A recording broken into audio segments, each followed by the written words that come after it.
So welcome to my class. It's an English class for class 11 from Hornbill. Uh, Page 22. It is Discovering Tut. T-U-T. The saga continues. It's by A.R. Williams. Now, when you're talking about this is related to rediscovering history with the help of technology. And of course, along with the respect for tradition, you have to also take care of that. And we also learn about any language. Like, for example, this is set in Egypt. He was an Egyptian prince, now Egyptian king. Now Egyptian as a language is now extinct. Now its history dates from before the 3rd millennium BC, preserved in many hieroglyphic inscriptions and papyrus manuscripts. Around the 2nd century AD, it developed into a language known as Coptic. Coptic may still have been used as late as the early 19th century and is still used as a religious language by monophysite Christians in Egypt. So it's a very interesting, the source is the National Geographic, volume 207, number 6. So आज हम कर रहे हैं ये वाला lesson, बहुत interesting है. Now I am just going to read out. सिर्फ पढ़ूंगी मैं और थोड़ा थोड़ा समझाऊंगी हिंदी में. Now, he was just a teenager when he died. So they are talking about Tut कि वो एक टीनेजर थे, एडोलेसेंट थे, किशोर थे, 19 वर्षीय थे, मे बी 18-19 वर्षीय थे. The last heir of a powerful family had ruled Egypt and its empire for centuries.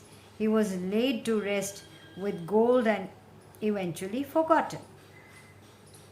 और वो शायद लास्ट वारिस थे. एयर क्या होता है? वारिस थे. और he was laid to rest, मतलब उनको दफन किया गया था वहाँ पे. ये जो बहुत एक वहाँ की पावरफुल किंग थे, पावरफुल फैमिली थी किंग्स की, उसके वो वारिस थे. और उन्हें बहुत सेंचुरीज़ पहले, और वो उन्होंने सेंचुरीज़ रूल भी किया था. और वहाँ पे उनकी जब मृत्यु हुई तो he was buried. Laid to rest का मतलब होता है बेरीड. और he was forgotten, किसी ने सोचा नहीं. Since the discovery of his tomb in 1922, the modern world has speculated about what happened to him, with murder being the most extreme possibility. तो उन्होंने ये लिखते हैं कि 1922 में इनकी फिर से इनकी यादें ताज़ा हुई. और मॉडर्न वर्ल्ड जो है वो स्पेक्यूलेट, मतलब उन्होंने गेस करना, अनुमान लगाना शुरू किया कि क्या हो सकता था, मृत्यु का कारण क्या हो सकता था. और ऑफ कोर्स ज़रा सी ये भी अनुमान हो कर लगा रहे थे कि शायद मर्डर भी हुआ हो, शायद. But that was a extreme possibility. Extreme मतलब बिल्कुल अंतिम जो होता है ना, बहुत एक्सट्रीम, एक शायद ना ही हो, उस तरह से एक पॉसिबिलिटी या ये भी हो सकता था. Now leaving his tomb for the first time in almost 80 years, Tut was, अब उसके बाद 2005 में, मतलब 80 ईयर्स के तकरीबन बाद फिर से वो उनको टूम से निकाला जा रहा था. और अब उनका Tut has undergone a CT scan that offers new clues about his life and death and provides precise data for an accurate forensic reconstruction of the boyish pharaoh. Boyish, young, pharaoh मतलब king of Egypt. और forensic मतलब scientific, वैज्ञानिक तरीके से जो जांच पड़ताल करते हैं, जिससे इंफॉर्मेशन पता चलती है। अभी भी अगर आप कोई भी मेडिकल प्रॉब्लम है तो पहली चीज़ डॉक्टर बोलता है सीटी स्कैन करा के लाओ, ठीक है। बोन्स वगैरह, फ्लैश एंड ब्लड सब पता चल जाता है क्या है, थोड़ा बहुत वैसे ही। और उससे आपको काफ़ी हद तक एक प्रिसाइज डेटा मिल जाता है। वो फॉरेंसिक मीन्स डिस्कवर करने के लिए, रिकन्स्ट्रक्ट करने के लिए, साइंटिफिकली जानने के लिए ये पता चल जाता है। और स्पेशली फॉरेंसिक जो होता है, इंफॉर्मेशन जो होती है, स्पेशली कोई क्राइम, किस मर्डर्स वगैरह में बहुत हेल्प करता है। तो ये था। और इनका भी ये बॉयश फ़ैरो, बॉयश मतलब यंग फ़ैरो, टीनेजर वाले फ़ैरो, फ़ैरो मतलब किंग ऑफ इजिप्ट। फिर क्या होता है, as angry wind stirred up ghostly dust devils as King Tut was taken from his resting place in the ancient Egyptian cemetery known as the Valley of Kings.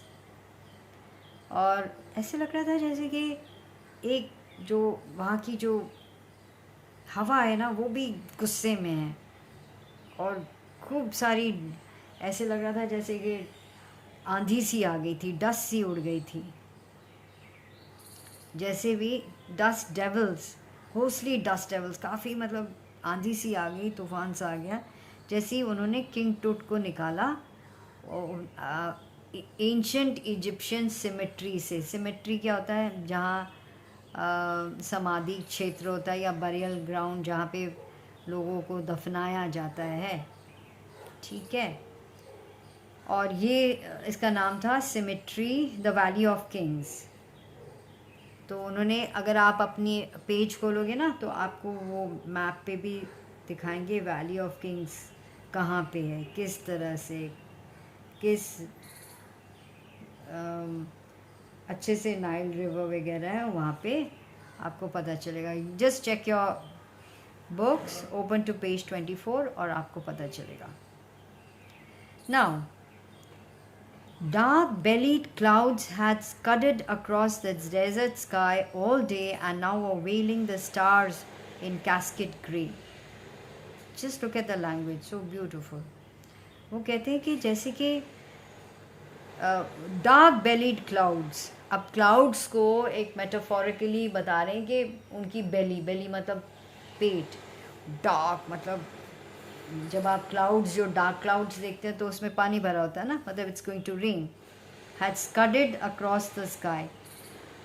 स्कडेड का मतलब क्या होता है कि जैसे जब जो स्किड करता है या स्कड करता है, तेज़ी से आना, वैसे ही।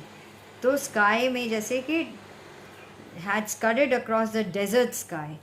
इजिप्ट में यू हैव दिस डेजर्ट, वहाँ पे सहारा डेजर्ट है, तो वहाँ पे डेजर्ट के ऊपर ऐसे लगा जैसे कि बहुत सारे क्लाउड्स आ गए थे।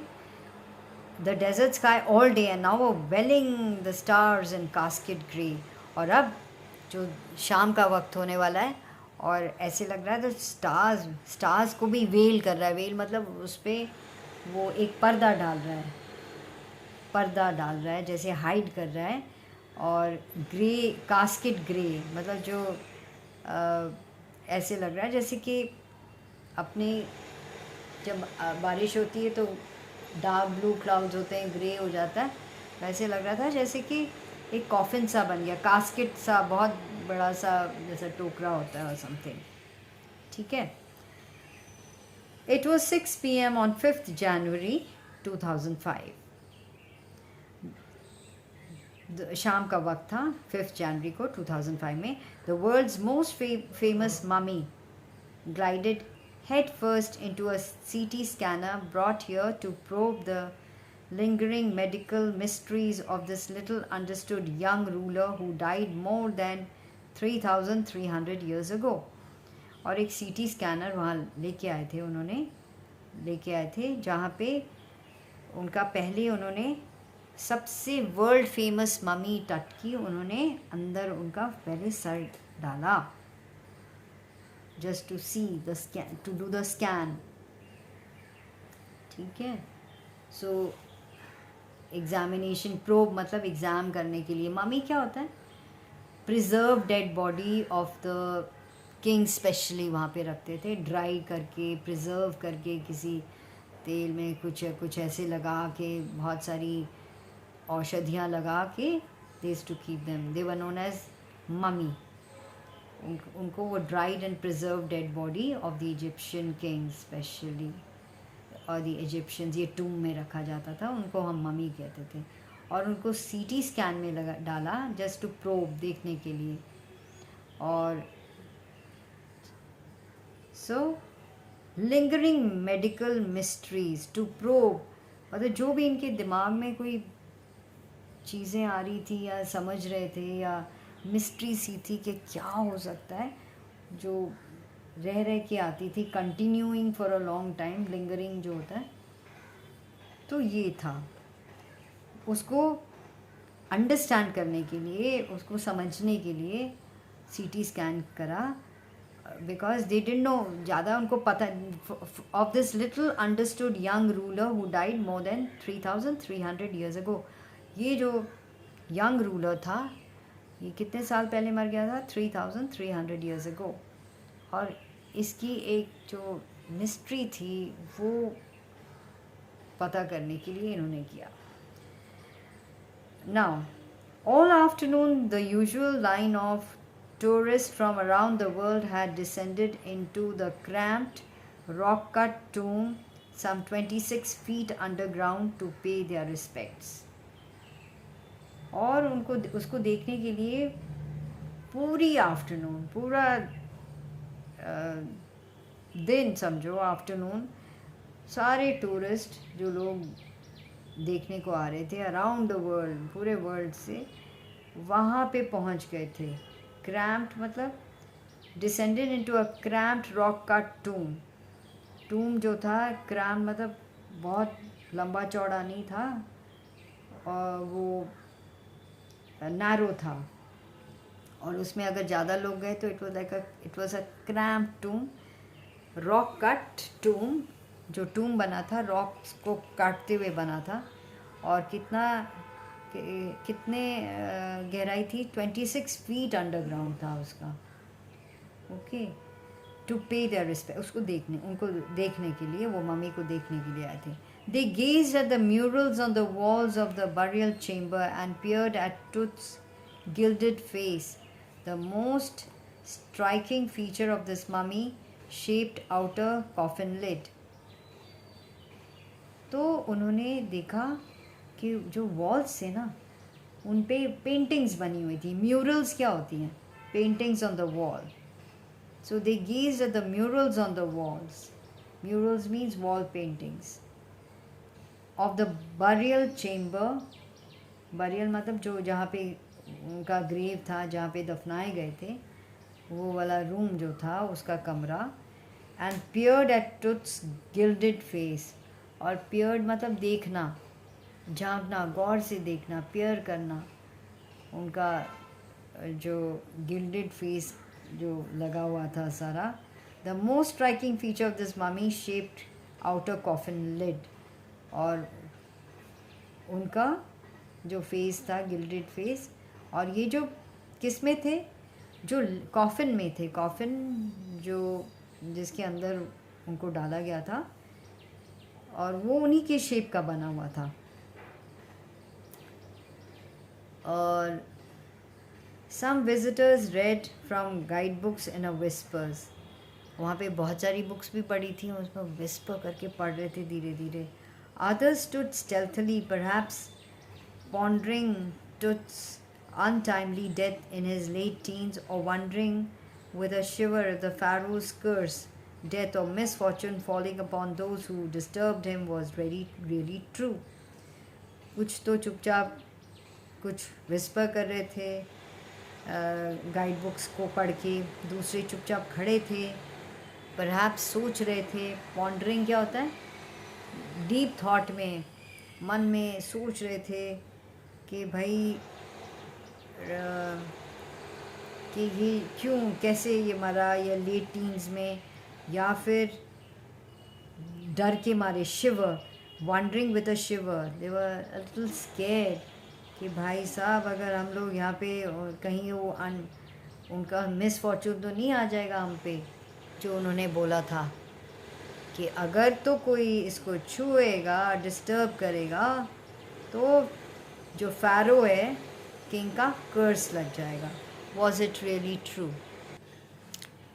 The mummy is in very bad condition because of what Carter did in the 1920s, said Zahi Hawass, Secretary General of Egypt's Supreme Council of Antiquities, as he leaned over the body for a long first look. जो 2005 में निकाल रहे थे जाही हवास, secretary general जो थे Egypt के supreme council of antiquities. Antiquities का मतलब क्या होता है कि पुरानी चीज़ें जो होती हैं, पुरानी वस्तुएं, उसका एक काउंसिल था. तो उनके वो जनरल सेक्रेटरी थे जाही हवास. उन्होंने कहा कि ये तो बहुत बुरी कंडीशन में है, क्योंकि वो जो कार्टर थे ना, जो पहली बार हॉवर्ड कार्टर जो थे, उनके बारे में उन्होंने कहा. As he leaned over the body for a long first look, जब पहली बार उन्होंने जब निकाला सीटी स्कैन के लिए और जब देखा. अब Carter, Howard Carter, that is, was a British archaeologist who in 1922 discovered Tut's tomb after years of futile searching. Now, so ये हॉवर्ड कार्टर जो थे, ये जो ब्रिटिश आर्कियोलॉजिस्ट थे, 1922 में इन्होंने ही डिस्कवर किया था इनका टूम, टूट्स का. और काफ़ी फ्यूटाइल मीन्स बेकार, फ्रूटलेस, उसका कोई निष्फल. खोज के बाद भी उनको जब he discovered Tut's tomb after years of futile searching. Its contents, though hastily ransacked in antiquity, were surprisingly complete. और उनके जो भी मिला उनको ना, वो इधर, और जो उन्होंने ढूंढा उसमें से सब कुछ वैसे का वैसे ही था. They remain the richest royal collection ever found and have become part of the pharaoh's legend. और ये जो भी जितने भी इनको आर्टिफैक्ट्स मिले हैं या पुरानी चीज़ें मिली हैं, जो खूब कला, उसमें खूब सारा आर्ट वर्क है, ये सबसे ज़्यादा सबसे ज़्यादा कलेक्शन था, रॉयल कलेक्शन था, जो पहले कभी नहीं मिला. और ये था फ़ारो का पार्ट ऑफ द फ़ारोज़ लेजेंड. उनके साथ जो इतनी चीज़ें कहीं नहीं मिली थी. Stunning artifacts in gold, their eternal brilliance meant to guarantee resurrection. बहुत ही बढ़िया, बहुत खूबसूरत, इतने अच्छे ये आर्टिफैक्ट्स थे कि इससे, और उसमें इतनी शाइन थी, और इसमें यही बहुत अच्छा सुच्चा मटेरियल था. इससे यही पता होता था कि उनको एक विश्वास था कि ये जो सारे हैं, ये जो हैं, ये फिर से they will come back to life, फिर पुनर्जीवन होगा इनका, रिसरेक्शन. सो इसलिए ये जब इन्हें मिला था, it was such a sensation. उनको लगा वाह, क्या चीज़ मिली है, एक डिस्कवरी जो हुई थी. एंड बट टट वॉज ऑल्सो बरीड विद ये तो सारी कीमती चीज़ें थी, बट उसके साथ टट was also buried with everyday things he'd want in the afterlife, like a board game, a bronze razor, linen undergarments, cases of food and wine. और बाकी जो इनकी रोज़मर्रा की ज़िंदगी की चीज़ें थी वो भी था, जैसे कि खेलने की भी चीज़ थी, बोर्ड गेम भी था, फिर एक रेज़र भी था, ब्रॉन्ज रेज़र था. ठीक है, फिर क्या था और? So they can ask you what are the things that were found there. Board games, bronze razor, linen undergarments भी मिले और फूड एंड वाइन की भी चीज़ें मिली वहाँ पे. फिर after months of carefully recording the pharaoh's funerary treasures, Carter began investigating his three nested coffins. अब कार्टर की बात कर रहे हैं जो जिन्होंने 1922 में निकाला था. उन्होंने काफ़ी मंथ्स तक उनको रिकॉर्ड किया, क्या क्या उनको मिला, उसकी लिस्ट बनाई. फ़ैरो की जो फ्यूनरेरी का मतलब क्या होता है, जो बरियल के साथ, जो फ्यूनरल के साथ, जब वो मर गए थे तो उनके साथ जो भी आइटम्स उन्होंने बेरी किए थे, वो वाले ट्रेजर्स या आइटम्स उनकी उन्होंने केयरफुल रिकॉर्ड करके, रिकॉर्डिंग की मीन्स उसका लिस्ट बनाया. And then he started investigating the three nested coffins. तो फिर उन्होंने वो भी देखा कि जो था कि नहीं sorry, after months Carter began investigating the three nested coffins. हाँ यही था, सॉरी. थ्री नेस्टेड का मतलब होता है कि लेयर्स में था ये कॉफिन प्रोटेक्टेड, 3 लेयर्स में प्रोटेक्टेड था ये कॉफिन. ठीक है. He found a shroud adorned with garlands of willow and olive flowers. Shroud क्या होता है, जो उस पे शीट दी जाती है ना मृतक पे, कॉर्प्स पे, तो उसके ऊपर में विलो गार्लेंड्स बने थे. गार्लेंड्स में तो होता है हार, जो हम चढ़ाते हैं ना, मालाएं, फूल मालाएं उसको गार्लेंड कहते हैं. तो कौन कौन सी गार्लेंड, गार्लेंड किससे बनी थी, लीव्स के साथ. विलो लीव्स थे, ऑलिव लीव्स थे, वाइल्ड सेलरी थी. सेलरी एक तरह से क्या होता है, एक प्लांट का नाम होता है सेलरी. ठीक है. और लोटस पेटल्स थे, लोटस जो फ्लावर होता है, कमल के पेटल्स थे. कॉर्न फ्लावर्स थे. कॉर्नफ्लावर क्या होता है, फ्लावर जो कॉर्न, मकई के जो फ्लावर्स निकलते हैं वो थे. The faded evidence of a burial in March और अप्रैल. इससे अंदाज़ा लगाया जा सकता था कि ये जो एविडेंस है, ये सारी जो चीज़ें हैं, ये मार्च या अप्रैल में मिलती हैं. तो उनको लगा कि उसी टाइम इनको दफनाया गया होगा, उस पीरियड में. ठीक है. When he finally reach the mummy दो ही रन इनटू ट्रबल. जब उन्होंने 3 श्राउड्स, 3 लेयर्स निकाले और जब मम्मी के पास वो पहुँचे, मतलब वो जो डेड उनकी टटकी थी, जो उन पे जो ममीफाइड का मतलब होता है कि आपने उसको बहुत उससे लपेटा होता है, किसी बहुत अच्छे कॉटन क्लॉथ की पट्टी सी में लपेटा होता है. ठीक है. जब उन्होंने निकाला मम्मी, तो उनकी ट्रबल हो गई. उसमें क्या था कि अकॉर्डिंग टू देयर रिचुअल, जो भी उनका जो बनता था, उसके अकॉर्डिंग उन्होंने वहाँ पे किशमिश डाली हुई थी. और जो किशमिश थी ना, किशमिश बिछाई हुई थी, किशमिश पे मम्मी रखी हुई थी टटकी. और वो जो रिचुअल रीजंस थे, जो मतलब चढ़ाए गए रीजंस, जो अकॉर्डिंग टू द रीति रिवाज जो होता है, रिचुअल रीति रिवाज, वो अब हार्डेंड हो गई थी, वो पत्थर बन गए थे. और उससे क्या हुआ था, टट जो थे, जो फ़ैरो थे, उनको एक ऑलमोस्ट जैसे सीमेंट लगा हुआ था. सॉलिड कॉफिन जो सॉलिड गोल्ड का था, उसमें वो चिपके हुए थे. और जितना मर्जी उन्होंने फोर्स लगाया, no amount of legitimate force could move them. So the ritual reasons had hardened, cementing Tut to the bottom of his solid gold coffin. And no amount of legitimate force could move them. कोई जो मर्जी force लगाए वो हिले ही नहीं. Carter wrote later what was to be done.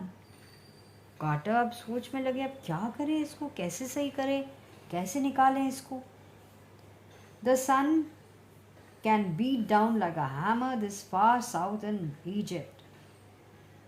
And उन्होंने पहले बताया सन में हो सकता है वो पिघल जाए या कुछ हो सकता है कि इतनी गर्मी में वो निकल आए. And Carter tried to use it to loosen the resins. उससे वो जो रेजन्स थे, रेजन्स क्या होता है, किशमिश, वो पिघल जाए. For several hours he set the mummy outside in blazing sunshine that heated it to 149 degrees Fahrenheit. तो उनने बार ब्लेजिंग सन मतलब इतनी कड़कती धूप में रखा जिससे वो कितनी फ़ारेनहाइट डिग्रीज, 149 डिग्रीज फ़ारेनहाइट. इसका आप अंदाज़ा लगाना, ज़रा देखना कि सेंटीग्रेड में कितना होता है, क्या होता है. लेकिन नथिंग बज्ड. नथिंग बज्ड मतलब कुछ भी नहीं हुआ, कुछ टस से मस नहीं, कुछ बिल्कुल नहीं हिला. वो मम्मी जो था, फ़ारो की मम्मी, फ़ारो की मम्मी जो थी, बिल्कुल नहीं, वो बॉडी जो थी हिली नहीं. He reported with scientific detachment that the consolidated material had to be chiseled away from beneath the limbs and trunk before it was possible to raise the king's remains. अब डिटैचमेंट मतलब कोई भी, मतलब जैसे होता है ना कि उनको अब लग रहा था कि जैसे आप डॉक्टर के पास भी अगर आप ऑपरेशन में जाएं तो वो डिटैच्ड वे में आपका ऑपरेशन करते हैं या डिटैच्ड वे में आपकी चीज़ें सुनते हैं. वो हंसते आप करा रहे होंगे तो भी उनको अपना दे आर नॉट, मतलब वो आपके उसमें नहीं इन्वॉल्व होते. तो उसी तरह डिटैचमेंट मतलब कि निर्लेप होना, मतलब उसमें अलग रहना. तो उस तरह से उन्होंने लैंग्वेज में लिखा. इन्होंने टाइप बताया कि कंसोलिडेटेड जो मटेरियल था उसको चिज़ल करना पड़ेगा. चिज़ल का मतलब क्या होता है, उसको ठोक ठोक के निकालना पड़ेगा, धीरे धीरे चिज़ल करना पड़ेगा. आपने देखा ना कि मूर्तिकार कैसे चिज़ल से एक मूर्ति बनाता है, तो उसको चिज़लिंग कहते हैं.